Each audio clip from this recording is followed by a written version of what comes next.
Greetings, family, friends, and just everyone that has been supporting my land litigation case. I want to say thank you for all your prayers and support. I am home back in Georgia with my family. As many of you know that has been following my story, I was held in federal custody for approximately almost 3 weeks, being summoned from Georgia to Mississippi to be forced to sign over ancestral land titles that were tied to my ancestor, Charles Augustus Labuzan Sr.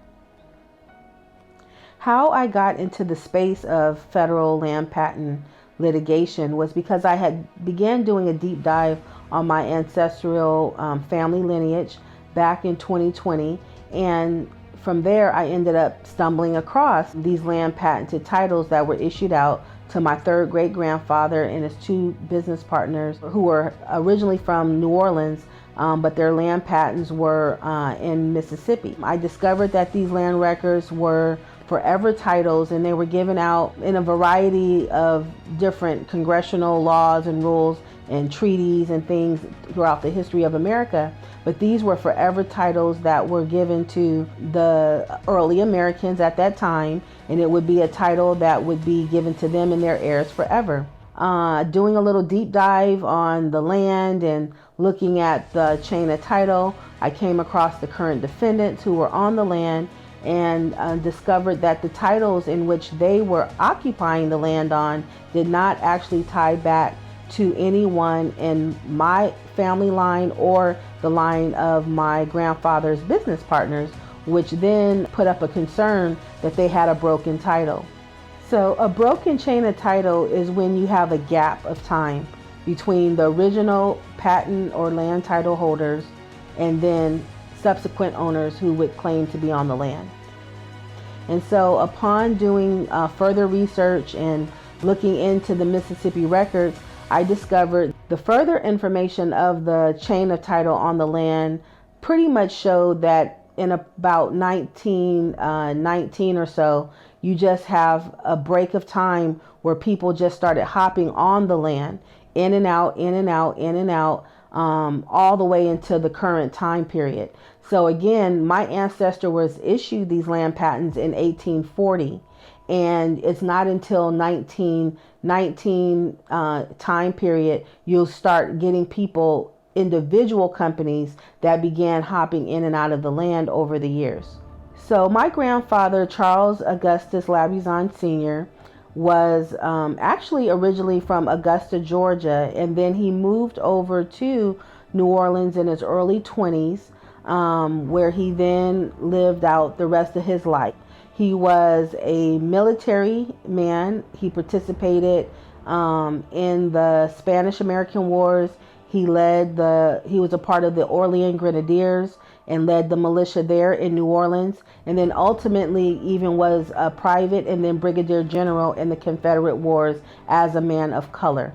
In addition to his military background, he also had several businesses that he also operated out of New Orleans and Mississippi area, where he was involved in life insurance, tourism.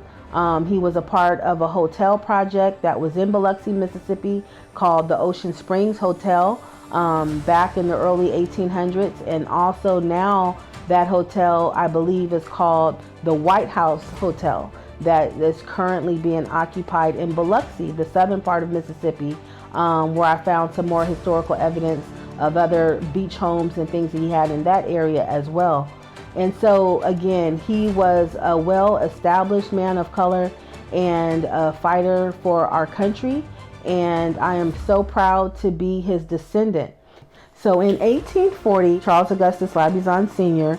was issued several land patents in the Washington County area of Mississippi, along with 2 other business partners as tenants in common. It's important to understand about my land litigation case that my defendants presented an 1836 derangement title at the onset of their arguments. This 1836 derangement title was said to have been filed in Mississippi as the original start of the ownership of land that would then lead to several sales with different names on it, and then ultimately an 1848 sale that was said to have been administered by my third great-grandfather, Charles Augustus Labuzan Sr., stating that my ancestor sold the land then in 1848 to the Merchant Bank of New Orleans. Now, there were many flaws about this issue and red flags that we tried to bring up to the judge's attention, because my ancestor did not even have the land patents in 1836. So how could he then have a statement of title on record when he and his business partners hadn't even received the actual land patents yet? So right away, this case should have been thrown out because it was not consistent with the ancestral records of my ancestor from the very beginning. But instead of acknowledging the NARA, National Archive of Washington, D.C. records that proved what I was saying, it was brushed over, and all the attention was put on the 1848 sales contract, which also had very pertinent issues that should have been looked at more in detail that were ignored. For instance, there was the signature that was on the case that was not my grandfather's. I was able to pull his real signatures out from the National Archive records in Louisiana. There was no proof that the other tenants in common on the land were ever bought out of their positions to also allow this sale to happen. There was other issues about conflicting quitclaims that were placed in 1919 with this land patent that never clouded this particular so-called purchase. So one of my grandfather's business partners on the record quitclaimed this deed in 1919 in Washington County, and it never clouded over the Merchant Bank's so-called purchase. Had that land been properly purchased, there would have been the discrepancy of ownership that again was ignored by the courts. We also had other issues, like I said, that I will also leave out for now because we'll still be dealing with that later on in some additional cases.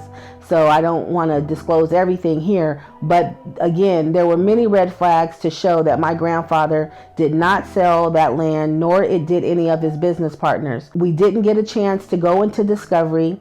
We were denied, that basic process of being able to have that due process as a constitutional right. And so that was a very important problem that went forth in this particular part of my litigation, by being denied to even get into the ring to put out all of the evidence so that we can really see, and prove, was this sale of 1848 true and correct. Once she granted a summary judgment at the request of the defendants in 2024, I then motioned to the Fifth Circuit for an appeal. I wanted them to recognize that Judge Aycock had denied my due process of discovery, and she was never, by constitutional law, warranted to dismiss my case without allowing me to go into discovery, just so I could at least bring out all of the evidence to show that the defendant's position was not correct. And then in going to the Fifth Circuit Court, they kind of stayed in the same protection of what Judge Aycock was doing for the defendants, because they still also denied to recognize her previous actions as well. So then I took it from the Fifth Circuit Court to the U.S. Supreme Court so that they could acknowledge that my due process had not been adhered to in this case. We did make it to the first round of Supreme Court review, and it was during that process of time where Judge Aycock then pressured me in August of 2025 to come to Mississippi to sign land deeds over to the defendants, right when we were in the middle of Supreme Court review. So of course I didn't leave Georgia to go to Mississippi to sign over land deeds. One, because of my general safety. Two, we were in Supreme Court review. So why would I go sign over anything that would throw off the possibility of the Supreme Court even looking and acknowledging my case? We had worked so hard to get to Supreme Court, as it is not an easy task. The details of your documents are so meticulous and expensive to create. There's no way that I would disrupt the chance for them to actually be able to look over and help us to acknowledge the fairness of my due process rights as an American.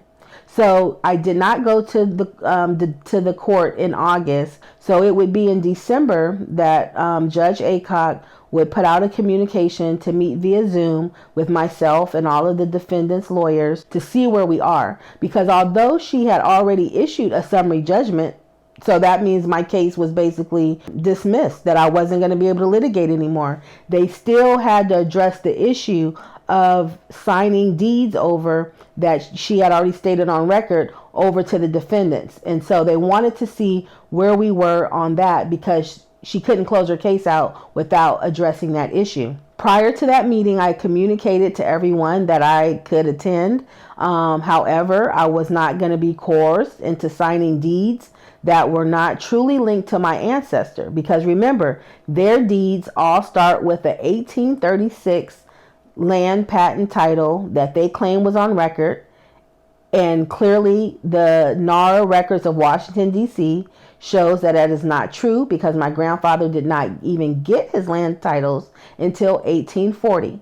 So I refused to sign paperwork that had nothing to do with my ancestor, because I would be committing fraud for that in itself.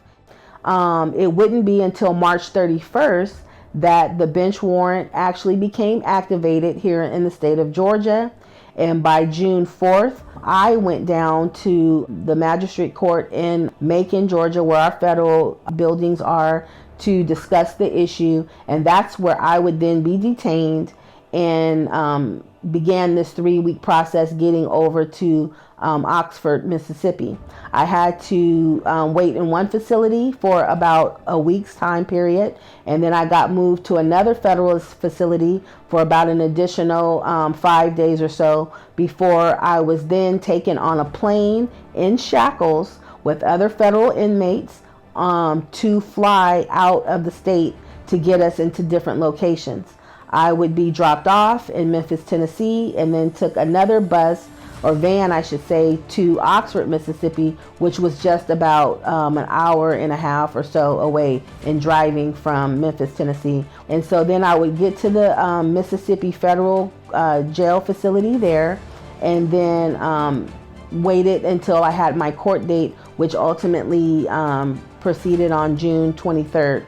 So once we got into that court setting, all of the defendants were present on Zoom. They did not come in person, and it was just myself, the judge, and then other court representatives and other people. The marshals were there and things like that. But basically, I was the center of attention. And then also what happened on that court date, they changed my venue the morning of the court date. So I was supposed to be actually a whole hour away in distance from where I actually had the court date. So that was throwing off the people who were coming to support me. But thank God they did make it in time to also be in the courtroom with me. But it was just kind of ironic that at the last minute that got changed, maybe to keep me in further isolation from not having anybody there to support me in person. However, my team of family and friends did make it, and I was not alone. But nonetheless, and I knew I had so many people with me in spirit. So I was standing strong either way, but just it was grateful to know that they were actually in the courtroom and that I wasn't there by myself. I was being held again in contempt of court for not coming to Mississippi back in August to sign over land titles to the defendants.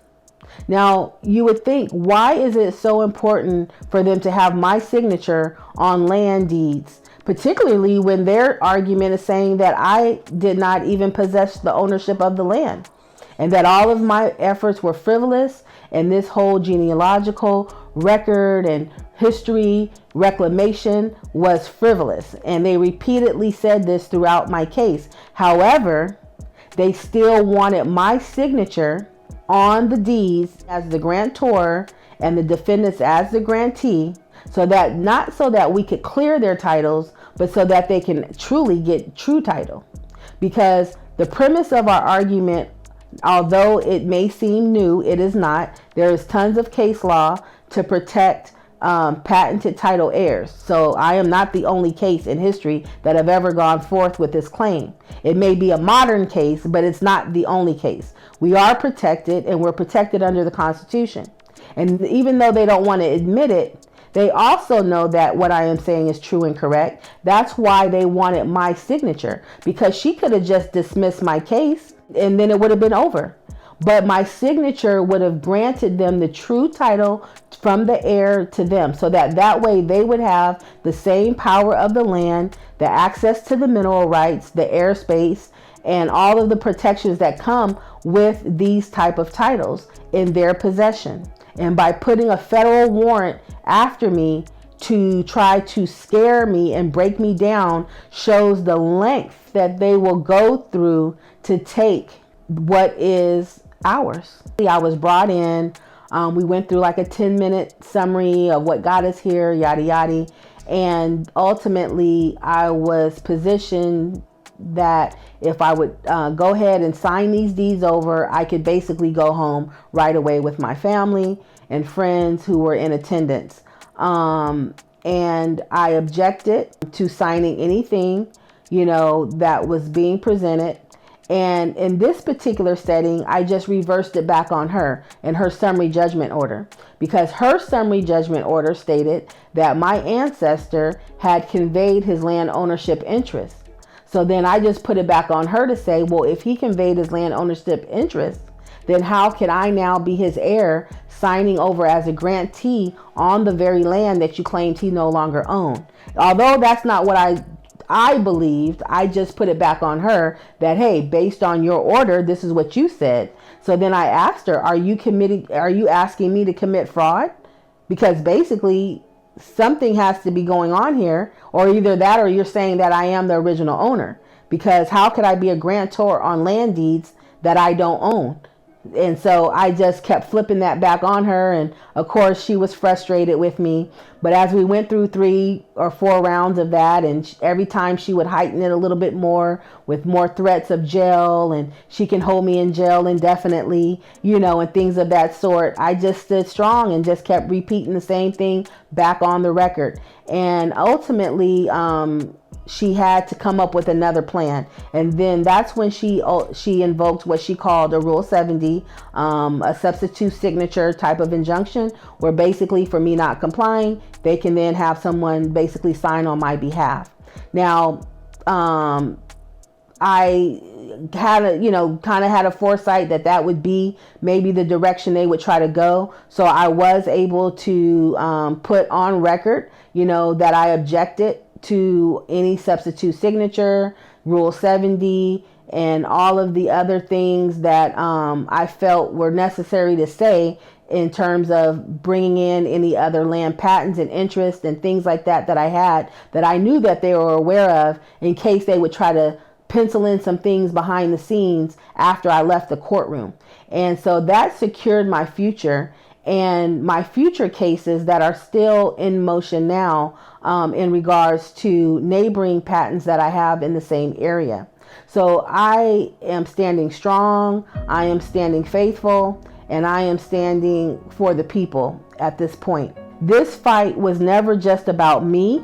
It was about our historical legacy of people of color in this country. It's about our generations to come. Movies such as Sarah's Oil and even Zootopia 2 are indicative that they are listening to our stories, whether they want to admit it or not, because now they're making films about the very exact struggle and work that I am doing. I have a little nickname that I'm Sarah 2.0, here in my home, because I'm that little black girl from Oakland that's standing up for her family right now in real time. And it's not just about Sarah, it's not just about me, it's about all of us, because if we would just take a few moments to do our genealogical research, you will find that even you and your family may also be land patent title holders and you don't even know it. True. Please continue praying for me, watching my story, sharing my story. We must keep our ancestors' names and legacies alive. They worked so hard, they toiled this land, and they are anticipating for us to reawaken. And I think that we must take the initiative to be confident and strengthened to reclaim what is ours, where it is lawfully warranted. We are in a very turbulent time in America where we know we're at a pivotal point, but I know as it relates to the people of color in America, we have got to do our genealogical research. We have got to find these inherited land titles, because this is where our true reclamation of wealth and resources reside. Okay, this is the Tory Lane, I cracked the code on where we can get true restitution for the toiling of our ancestors and the legacies they built before we, as their descendants, even arrived here in these lands. And so, again, let my story inspire you to do the work that's necessary. And I look forward to staying in touch with everyone. Please follow me on my social media channels. And if you're interested in supporting my cause, you can find the information where you can also do that. Thank you so much, and peace and blessings be upon everyone.